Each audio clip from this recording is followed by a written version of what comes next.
नमस्कार, स्वदेश न्यूज की खास पेशकश बातें सितारों की में आप सभी का स्वागत है। मैं हूं भागीरथ साहू। बातें सितारों की में आज हम रूबरू होंगे अभिनेता राजीव खन्ना से।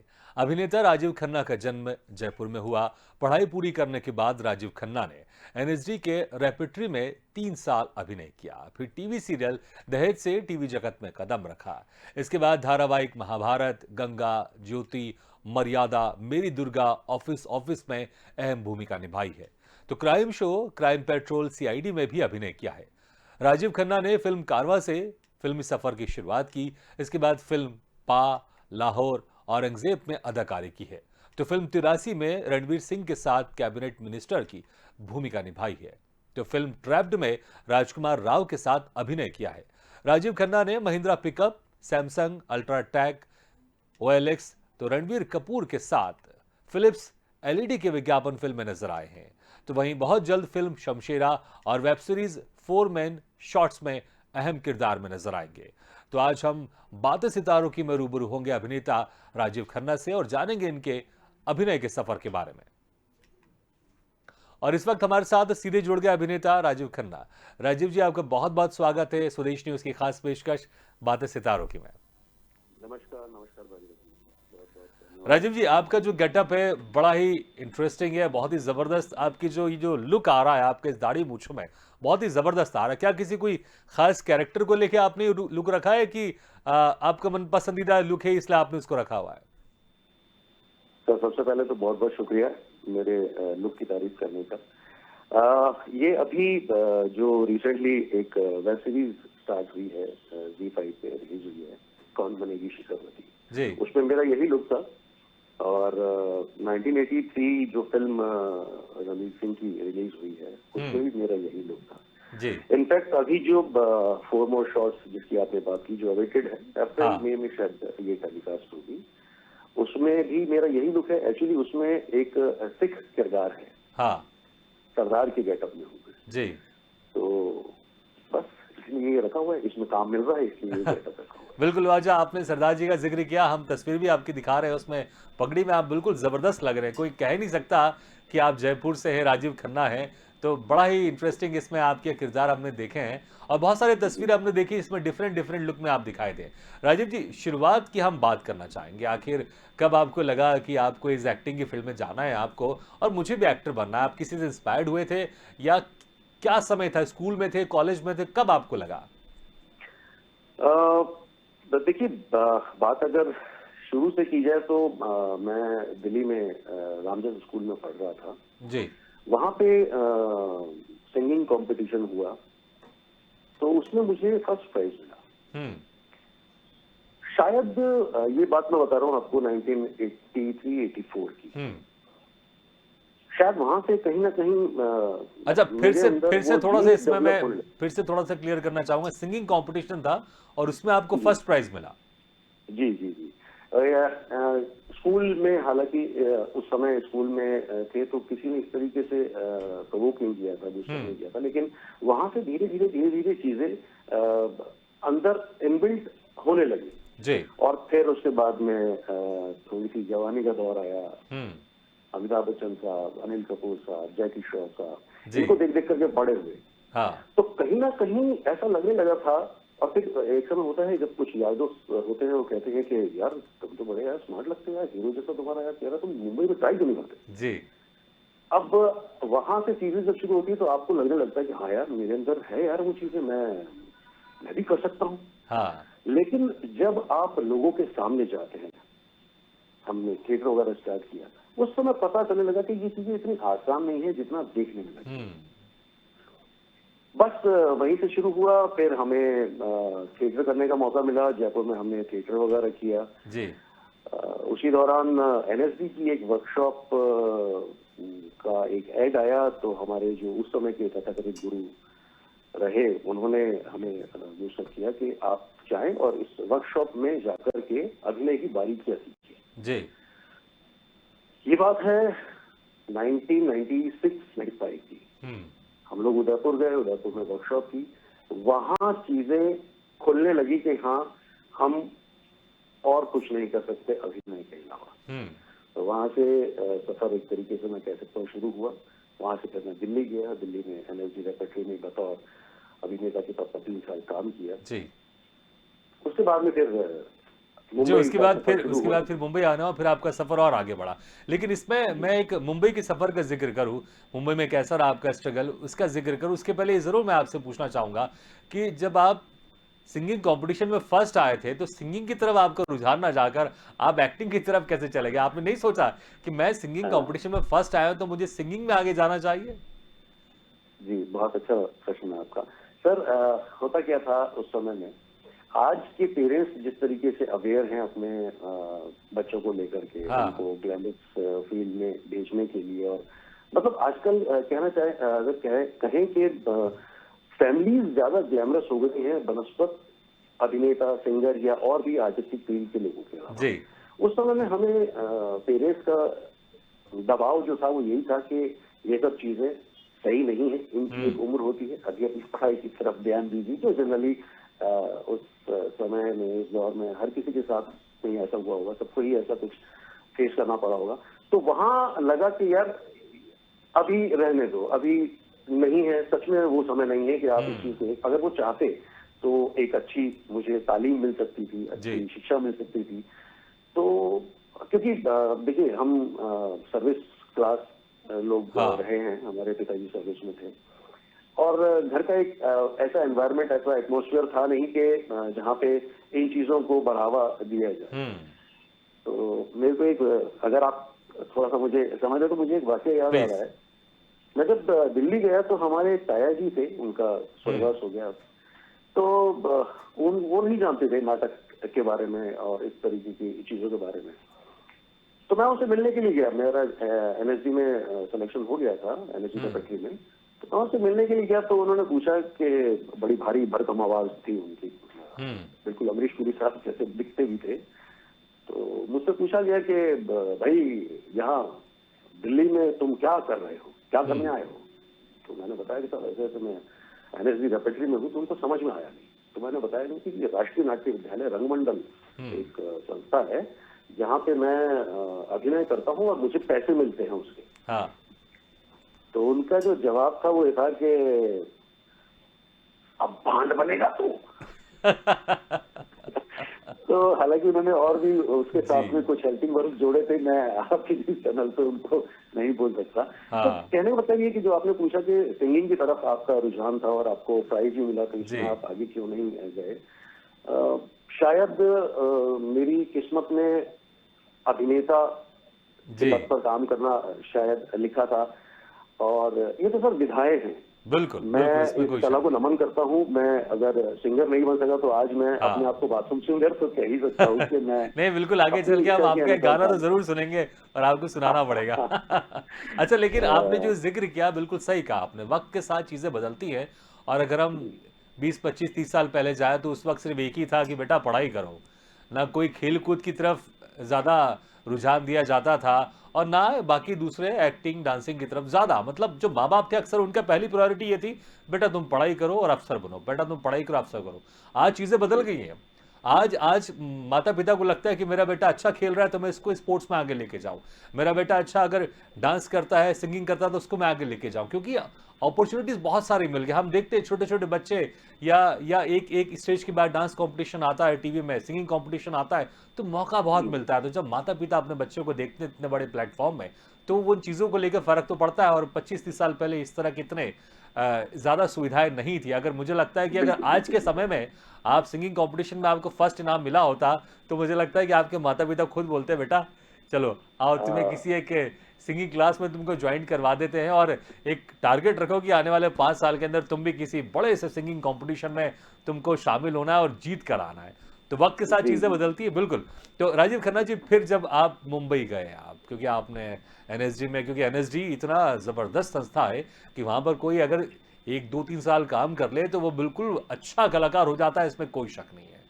तो जब आपने इतने साल वहाँ पर काम किया, इतने मंझे कलाकारों के साथ, डायरेक्टर के साथ काम किया, तो आपने जब सोचा था कि मैं मुंबई जाऊँगा, वो तो मुझे तो मुंबई जाते से तो काम मिल जाएगा, क्योंकि मैं तो ऑलरेडी इतने सारे लोगों के साथ काम कर रहा हूँ। तो क्या ये सोच जैसी थी, वैसे ही हुआ? या कुछ जब मुंबई गए आप, तो वहाँ पर कुछ आपको बदला हुआ महसूस हुआ? आपको लगा कि नहीं, मुझे यहाँ से ज़ीरो से शुरू करना पड़ेगा?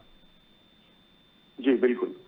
पहली बात तो ये सर कि जब हमने ये सोचा कि अब मुंबई की तरफ पलायन करना चाहिए, तो बतौर 3 साल जब हमने वहाँ पे काम किया, तो उस बीच में काफी ऐसे हमारे सीनियर्स दिग्गज कलाकार जो आज की इंडस्ट्री में बहुत अच्छा काम कर रहे हैं, बहुत नाम कमा रहे हैं, वो लोग जा चुके थे।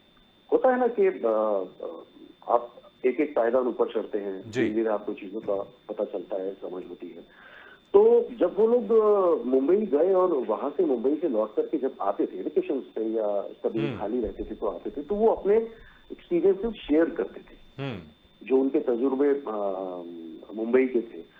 तो तब तक हमने ये नहीं सोचा था कि ये अब हमको मुंबई जाना ही जाना है, लेकिन जब उनको भी देखने लगे और उनको काम मिलने लगा और उनको टीवी पे देखने लगे, तो लगा कि यार अब समय आ गया है कि अब आपको भी मुंबई चलना चाहिए जी। कहीं ना कहीं आपके जहन में ये चीजें थी कि अरे यार मुंबई चल रहे हैं तो वहां तो अपने सीनियर्स हैं, हाँ। उनके साथ में मिलेंगे, बात करेंगे, वो गाइड करेंगे। लेकिन वहां जाकर के सिनेरियो थोड़ा सा चेंज ही हो जाता है, वो सबके साथ हो जी जी। खैर, क्योंकि मुंबई एक ऐसा शहर है जहाँ पे आपके सपने पूरे भी होते हैं और आप रोज नए सपने देखते हैं, रोज एक नए काम की तलाश करते हैं, हमेशा कुछ अच्छा कर पाने की आपके अंदर एक ज़ील रहती है कि मुझे और अच्छा करना है, जो सच में अच्छा करना चाहते हैं, मैं उनकी बात करता हूँ। तो जब उन लोगों से मुलाकात हुई, उन लोगों से पूछा गया कि भाई कैसे क्या करना है, तो पहले तो रैगिंग टाइप की क्लासेस हुई, क्या तुम भी आ गए भीड़ बढ़ाने के लिए, ऐसे ऐसे शब्द सुने हमने। खैर उन्होंने भी सुने होंगे, इसलिए बिल्कुल उन्होंने सुने होंगे, वो डिलीवर जो उनको जो रिसीव हुआ होगा वही डिलीवर उन्होंने आपको किया होगा। वो बेसिकली जरूरी भी होता है सर, ये आपको उस आबो हवा से, उस वातावरण से रूबरू कराने के लिए कि अगर सच में तुम्हारे अंदर ज़ील है तो रुकोगे, यहाँ पे पेशेंस रखना पड़ेगा, रुकना पड़ेगा। ऐसा नहीं है कि तुम आ जाए, क्योंकि तुम्हारा कोई बैकग्राउंड नहीं है, हाँ। फिल्मी बैकग्राउंड नहीं है तुम्हारा कोई, ठीक है, तुमने कुछ काम किया हुआ है, तुम्हें कभी कोई काम मिलेगा तो तुम उसको बखूबी करोगे जी। लेकिन तुम्हें हम रिकमेंड करें, ऐसी हमारी भी यदि स्थिति नहीं है, तो तुम्हें रोज कुआं खोदना है और रोज पानी पीना। बिल्कुल उस चीज को कहीं ना कहीं हमने अपने दिमाग में बिठा लिया कि बात तो बिल्कुल सही है, यहाँ पे कोई आपका जानकार नहीं है। फिर सफर शुरू हुआ संघर्ष का, थैला उठा करके फोटोज डालने की। उस समय फोटोज स्टूडियोज में जाके हार्ड कॉपी पीछे सब नाम, अपता, फोन नंबर और सारे एक्सपीरियंस लिख के, बिल्कुल वो चीजें करनी होती थी। आजकल तो सोशल मीडिया इतना ज्यादा के माध्यम से मैं बात कर रहा हूँ, बहुत ज्यादा हो गया है कि आपको हर चीज, अभी हम देखिए, हम आपस में बात कर रहे हैं, कभी सोचा नहीं था कि इस तरीके से हम साक्षात्कार का ये माध्यम चुनेंगे। तो वो समय रहा तो बहुत ज्यादा आसान नहीं ही रहे, आज भी आसान नहीं है। हाँ। रोज सीखते हैं और रोज सीखने की ललक है, तभी आप अच्छा काम कर सकते हैं। उसके पीछे आपका एक संघर्ष रहता है इतने सालों का। तो बस यही है। तो जो पहला ब्रेक था आपका जब आप मुंबई गए, क्योंकि जैसा हमारे पास जानकारी, जो फिल्म थी वो आपकी कारवां थी और जो पहला सीरियल था वो दहेज था, तो फिल्म पहले मिली या सीरियल पहले मिला? सर फिल्म एक्चुअली हमने दिल्ली में ही रहते हुए की थी, दिल्ली में रहती हुई। नजीर साहब की फिल्म थी कारवां जी, शॉर्ट मूवी थी, मुझे अभी फुल लेंथ मूवी नहीं थी। तो उसमें कैमरा फेस जिसको कहना चाहिए कि उस समय हमने फर्स्ट टाइम कैमरा फेस किया था। और दहेज जो था वो फर्स्ट ब्रेक नहीं था, फर्स्ट ब्रेक मेरा था काला सोना, एक सीरियल आता था जी। उसमें उस समय तक वन डे टू डे काम मिलना बहुत अहमियत रखता था, क्योंकि काम बहुत ज्यादा नहीं था, कंपटीशन बहुत ज्यादा था जी। आज कंपटीशन और ज्यादा हो गया है, काम भी हो गया। बिल्कुल, जब से ओटीटी प्लेटफॉर्म आया तो मुझे लगता है कि फिर तो काम तो और ज्यादा हो गया है। और आजकल तो लोगों ने खुद के अपने चैनल खोल लिए हैं, तो इंसान सोचता है कि चलो ठीक है, बनाते तो है, अगर कोई चैनल नहीं लेगा, कहीं रिलीज नहीं होगी, तो इसको हम यूट्यूब में निकाल देंगे। तो काम बहुत हो गया, शॉर्ट फिल्म में बहुत हो गया, लेकिन हाँ बिल्कुल, जितना काम ज्यादा होगा तो उतने कंपटीशन में बढ़ते जाता है। और बहुत सारे सीरियल किया आपने गंगा किया, महाभारत किया है, ज्योति किया, मर्यादा किया है, मेरी दुर्गा किया है। लेकिन महाभारत की बात करें, जो कि बालाजी वाला महाभारत था, कैसा उसमें एक्सपीरियंस था, क्या कुछ किरदार था उसमें आपका? क्योंकि जब बड़े सीरियल होते हैं तो उसमें जो भूमिका मिलती है वो बड़ी जिम्मेदारी वाली मिलती है। क्योंकि जो पहले आपने बी.आर. चोपड़ा की महाभारत देखी है, आपने भी कई बार देखी होगी उसको, तो एक हम सोचते तो है कि कम से कम जो हम सीरियल कर रहे हैं कि वो वहां तक नहीं पहुंच सके लेकिन उसके आसपास तो पहुंचे, और जो भी हमारा किरदार है उस किरदार को हम इतना अच्छा बेहतर निभाए कि लोग हमारी तारीफ करें। तो ये सीरियल में क्या किरदार था आपका, और क्या कुछ खास तैयारी की थी आपने उस किरदार के लिए? बड़ी बहुत मजेदार प्रश्न पूछा आपने। वो समय याद आ गया मुझे। अ, उसमें मेरा एक कैरेक्टर था सेनापति का, भद्रबाहु, हम्म। जो शांतनु के समय के सेनापति थे। जी। मतलब शुरू महाभारत का ये शुरू, उसके बाद में ये भीष्म पे काम है, और उसके बाद में फिर उनकी थर्ड जी। जनरेशन पांडु वगैरह, फिर उनकी एक और जनरेशन हाँ अर्जुन, ये अपने जी, 5 ये पांडव पांडव और पूरे। कौरवों का। हाँ, तो मजेदार वाली बात क्या है वो बता रहा मैं आपको। टीम जनरली ऐसा होता है, शांतनु के समय का सेनापति, हाँ उसका वही गेटअप, उसकी वही दाढ़ी मूछे, वही जी। टर्बन, बेयर बॉडी, वो चल रही है आपकी पांडवों और कौरवों तक। अच्छा। सेम देखिए, हालांकि वो शो 7-8 महीने चला, 9 महीने जी। तक चला, उसके बाद में वो बंद हो गया। हम्म। उसमें सर मुझे मेरे शरीर पे बाल बहुत है, तो अच्छा। मुंबई में कई बार तो ऐसा होता था कि कभी शूट पे जब हमें ऐसे चेंज करना होता था क्वेश्चन वगैरह, तो मजाक मजाक में कभी कोई ऐसे सीन होता था तो हिल मिल जाते हैं जब आप थोड़ा लंबा रनिंग रोल करते हैं। जी। तो मजाक में कहते थे कि सर कितने आपके बाल कितने हैं बॉडी पे। तो उनसे मजाक में यही कहा जाता था कि भैया हम बाल कलाकार हैं, हमें थोड़ा बड़ा होने दो। तो उस समय ऐसा हुआ कि जब वहां नहीं, पे मुझे लगा क्योंकि कुछ फोटोज में आपके देख रहा हूँ, अगर उसको आप एक झटके में देखें तो कहीं ना कहीं एक अनिल कपूर वाले लुक में बहुत सारी फोटोज मैंने देखी है आपकी। ऐसा लगता है कि आप अनिल कपूर को देख रहे हैं, तो मुझे लगा शायद आप ये कहेंगे भैया मैं अनिल कपूर से इंस्पायर्ड हूँ मैं। उनके भी आप अगर देखें तो उनकी भी बॉडी कुछ बहुत ज्यादा बाल है। वही वही। तो खैर मैंने साक्षात्कार के समय जी। शुरू में आपसे यही जिक्र किया था कि इन लोगों को देख देख कर किसी बड़े हुए। हाँ। तो इस बात तो ये थी कि उसमें माध्यम उस समय 5 रुपए किराए पे कैसेट मिलती थी, वीडियो का जमाना था। जी।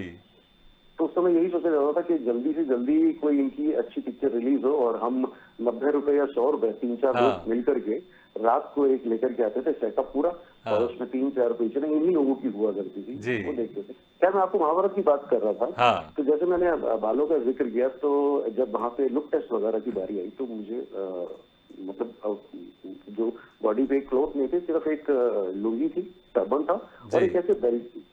तो क्रिएटिव लोग जो होते हैं उनकी क्रिएटिविटी यही भी दिखती है। मैं माफी चाहूंगा अगर वो लोग ऐसा सुन रहे हैं, मैं उनकी भी बुराई नहीं कर रहा, लेकिन कहीं ना कहीं जो क्रिएटिविटी होती है वो इन चीजों में ही दिखती है। हाँ। खैर, तो उन्होंने कहा कि सर ये आपको शेव करना पड़ेगा, बॉडी शेव करना पड़ेगा। हाँ। मैंने कहा मैंने तो आज तक जीवन में कभी बॉडी शेव नहीं किया, ये होती कैसे, क्योंकि हम तो यही कुछ शेव करते थे, हाँ। तो बॉडी शेव कैसे होती है। मैंने कहा या तो आप कोई ऐसा हमें जगह बता दीजिए, भाई नाई बता दीजिए जहाँ जाकर के बॉडी से करा सके। जी। तो उन्होंने कुछ जिक्र किया कि ऐसा कुछ नहीं सर, कुछ क्रीम्स आती हैं आप उसको लगा करके। खैर वो एक मजेदार किस्सा था, तो उसमें मुझे पूरा जी बिल्कुल। तो बड़ी अच्छी इंटरेस्टिंग यादगार किस्से थे आपके जब आप ये आपने महाभारत कर रहे थे। मैं आपको शुक्रिया अदा करना चाहूंगा आपका कि आपने मुझे वापस से उन यादों के पिटारे में नहीं बिल्कुल, पहुंचा आप दिया। जिस तरह से आपने बिल्कुल बहुत खूबसूरत तरीके से आपको बताया कि हम समझ गए थे कि आप उन्हीं यादों में खो गए थे वापस। अच्छा, मन में है विश्वास, आप जो एक सीरियल कर रहे थे उसमें आप भगवान शिव जी का किरदार निभा रहे थे, तो उसमें बड़ा इंटरेस्टिंग वाकया हुआ कि प्रोडक्शन वाले आए, उन्होंने कहा कि राजीव जी बाहर जाके अपना सांप सेलेक्ट कर लीजिए आप। तो क्या था वो, असली सांप था कि नकली सांप था? हालांकि आजकल अब शायद असली सांपों का इस्तेमाल होता नहीं है। सर आपके पास में काफी सारी इंफॉर्मेशन हैं, मैं तारीफ करूंगा। सर वो वाकया ऐसा था कि वो उसी दौर का था, कुछ 5-7 साल हो गए थे, लेकिन तब तक भी हम अभी भी उस भीड़ का ही हिस्सा थे, और आज भी हैं, इसमें कोई दो राय नहीं है। आज भी वो मुकाम जो मिलना चाहिए वो नहीं मिलेगा इंशाल्लाह। मालिक अगर चाहेगा तो जरूर मिलेगा, भगवान की तो ऊपर विश्वास है ही। तो उसमें ऐसा था सर, और फिर भगवान शिव हमारे, तो हम तो उन्हीं के उपासक हैं जी, और आप भी शिव की नगरी से ही बात कर रहे हैं। जी बिल्कुल। तो बैठे हुए थे हम वैनिटी में, पूरे गेटअप में, पूरी वो जटाएं वगैरह, और वो शेर की खाल वाल पहन रखी है, चंद्रमा लगा हुआ है यहाँ पे, और पूरा अच्छा जटाएं लंबी लंबी, गर्मियों के दिन जी, मतलब उमस भरा मौसम, मई जून का समय, फिल्म सिटी में हम बैठे हुए। अब बैठे बैठे सुबह से 4 बज गए। हाँ। मतलब 9 बजे का हमारा कॉल टाइम, 11-12 बजे तक हमें तैयार कर दिया गया। 11-12 बजे से हम बैठे हुए, खाना नहीं खाया गया, कैसे खाना खाऊंगा? हम्म। तो भूखे कैसे बैठे हुए, 4 साढ़े 4 बार देखे हुए, किसी को बुला करके, भाई डायरेक्टर साहब से बोलो यार, सुबह से बैठे हुए हैं, क्या है, कब करना है? क्या साहब, 6 साढ़े 6 या के आसपास नाश्ते का समय हुआ। हम्म। तो हल्की हल्की सी शाम हो गई थी। तो आए हमारे पास में कॉस्ट्यूम और असिस्टेंट, एक डायरेक्शन डिपार्टमेंट के आए सज्जन। उन्होंने कहा कि सर आप 2 मिनट के लिए बाहर आ सकते हैं। मैंने कहा यार, मैं बताओ चलना है सेट पे? अरे नहीं सर, आप बाहर आ जाइए। डायरेक्टर साहब ने कहा है कि वो सपेरा सुबह से आकर के बैठा हुआ है, तो उसके पास में कुछ 8-10 सांप हैं, तो आपको जो पसंद आए आप वो सांप ले लीजिए। मैं ऐसा हो गया, मैंने कहा है? बोला हाँ सर, वो डायरेक्टर साहब को ना ओरिजिनलिटी ज्यादा पसंद है। अच्छा। तो मैंने कहा दिमाग खराब गुस्सा आ जाता है मेरे अंदर, क्योंकि ठीक है यार, शिव जी के कितने उपास हो गए, ऐसे थोड़ी ना सांप डाल। अच्छा सांप चलो एक बार को आपने डाल भी लिया, अब वहां पे आपको डायलॉग बोलने हैं, जी। और सांप ने तो ऐसे मुंह कर लिया अगर, तो आप तो उसी में देखते रहोगे, डायलॉग तो भूल गया। वो सारी चीजें, वो सारी इमेजेस मैंने अपने इमेजिन करी और बोला, मैंने कहा दिमाग खराब है क्या, मेरे को नहीं करना रोल वोल। और जैसे ही मैंने अपना वो सब उतारना शुरू किया तो वो डर गए कि बोला यार 1.5 घंटा लगा था इनको सेट करने में, सजाने में, हाँ। वो पैर पड़ गए। मैं सच बता रहा हूँ आपको, सॉरी सर हम आपसे मजाक करें सर, ऐसा कुछ नहीं है, ये वो तो अलग से रखा हुआ है कॉस्ट्यूम के बाद। मैंने कहा इस तरीके की मजाक में तो मजाक भारी पड़ जाता उनको। हाँ, कलाकार जो है बड़ा भावनात्मक पहलू से जुड़ा हुआ होता है। अभी जी। जैसा आता है ना तुम्हारे डायलॉग वालों शिव जी किसी और नहीं, बिल्कुल, वाकई इंटरेस्टिंग वाकया था। के दौरान अच्छा बड़े जी, मजेदार राजीव जी, किस्से फिल्में हो आपने जाते बहुत सारी की आपने। जो अभी हाल ही की हम फिल्म की बात करें, 83 में आप कैबिनेट मिनिस्टर का आपने रोल किया है, तो जो बड़ी अच्छी इंटरेस्टिंग फिल्म थी राजकुमार राव की ट्रैप्ड, उसमें भी आप प्रॉपर्टी डीलर बने। तो बहुत सारे आपके काम हैं, लेकिन समय कम है, तो इसलिए हम आपसे कुछ खास चीजें हम जरूर सुनना चाहेंगे, क्योंकि इतने सारे काम आपने किए हैं, फिल्में की हैं, टीवी सीरियल्स की ऐड फिल्म की आपने, बहुत सारे ऐड फिल्म भी की हैं आपने, वेब सीरीज भी की है आपने, बहुत सारी वेब सीरीज और फिल्म आपकी आने वाली है। तो कोई ऐसा आपका कोई मनपसंद डायलॉग या कोई ऐसा डायलॉग अगर आपको याद हो, आपने जो जिसको निभाया हो, तो हमारे दर्शक जरूर सुनना चाहेंगे। और इसके बाद फिर गाना सुनेंगे जरूर हम आपसे, क्योंकि समय कम है, लेकिन फिर भी एक गाना जरूर सुनेंगे आपसे। सर डायलॉग, अभी जो लास्ट हमारा शो था मेरी दुर्गा, कुछ जी 3-4 साल पहले का था। फिर तो ये 1 साल 3 साल ऐसे ही आपको भी मालूम है जी, कि बिल्कुल, कोविड के ट्रैफिक में कारण बड़े खराब सब गुजर रहे लोगों हैं। के साथ में हुआ है। तो वो हरियाणवी बैकग्राउंड पे था वो हाँ। शो मेरी दुर्गा। उसमें जो दुर्गा लड़की थी, उसके चाचा का कैरेक्टर मैंने प्ले जी किया था, ब्रिजपाल कैरेक्टर नाम था। तो उसमें कहीं एक ऐसा समय आता है जब एक ब्रिजपाल की अपने बड़े भाई यशपाल से किसी बात को लेकर के बहुत इज्जत करता है, क्योंकि इनका बाप नहीं है, तो ये अपने बड़े भाई में ही अपने बाप का रूप देखता है, और उसमें ताला जी भी बिल्कुल बच्चे की तरह है। तो वहां दुर्गा के ना भागने पर अपने बड़े भाई से बातचीत होती है, हाँ। और वहां वो उसे बात करता है कि भाई साहब, आपका काट तो चूल्हे पे चढ़े हुए दूध जैसा हो गया, कि जरा सी नजर हटती नहीं और कट देनी से बाहर। आप तो बड़े मजेले लेकर के कहते थे कि भाई दुर्गा ना दौड़ेगी, दुर्गा ना दौड़ेगी, और आपकी यही बात सुन करके भाई पंचायत में मैंने ये बात बोल दी, और आपने क्या किया, आपने अपने भाई की मुच्छा कटवा दी छोरी ने मैदान में दौड़ा करके। फिर कौन सा मुंह लेकर के जाऊंगा भाई साहब बड़ी पंचायत में मैं, मतलब ऐसा। नहीं नहीं, बहुत खूब, अच्छा, बहुत ही जबरदस्त, मुझे बड़ा अच्छा लगता है ये हरियाणवी कोई संवाद बोलता। अच्छा, इसमें क्या बहुत अच्छे को चोखा बोलते हैं क्या? चोखा भी बोलते, नहीं, इसलिए चोखा क्योंकि मैं ऐसे बोला ना कि बहुत चोखा डायलॉग बोला आपने। घना चोखा जी, डायलॉग घड़ा बोला भाई। चोखा। अच्छा राजीव जी, समय कम है, मुश्किल से हमारे पास 1-1.5 मिनट का समय, तो जाते जाते आपसे गाना जरूर सुनना चाहेंगे, क्योंकि आप सिंगिंग कंपटीशन में सर आपको ये तो फर्स्ट प्राइज सर मिला था ये तो आपको। वो सर ये आज की बात नहीं, लेकिन समय बहुत हो गया इस बिल्कुल बात बिल्कुल, पर को, भी फिर भी गुनगुनाते कभी तो कभी होंगे तो कुछ। आप। कहते ना, शेर हमेशा शेर ही रहता है, तो आपने सिंगिंग कंपटीशन जीता है, तो एक आध जरूर गाना सुनना चाहेंगे, जो भी आप बाथरूम में या कभी अकेले में आप गुनगुनाते हो।